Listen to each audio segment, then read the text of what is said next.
9/11 is a day that will always bring up so many emotions in each of us. And today we're hearing from one New York crime scene detective, Victoria Burton, who spent months at Ground Zero, yet was able to find a glimmer of hope in so much devastation.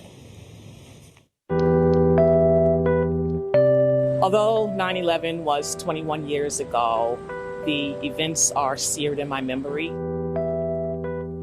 When I finally made it to Ground Zero, I was in awe. There was a pall of dust that surrounded all of Lower Manhattan. The rescue workers, they kind of had a look about them like a stare, like they'd never seen this, the same way I'd never seen anything like this before.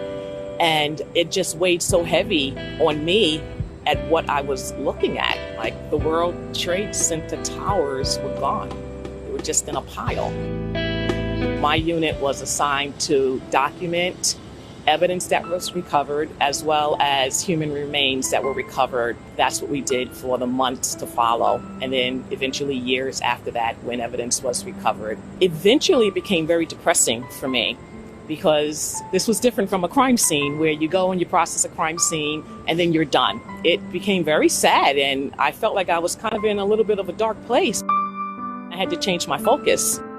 I started to focus not on how many people were lost, but how many people were rescued.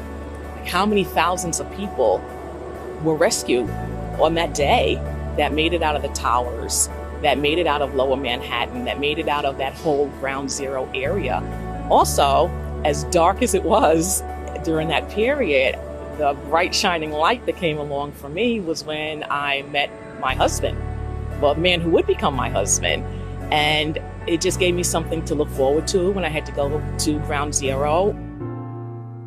No matter how dim things look, no matter how dark things look, there is always a silver lining. There is always something that you can pluck out of a bad situation to kind of help you to see the bright side.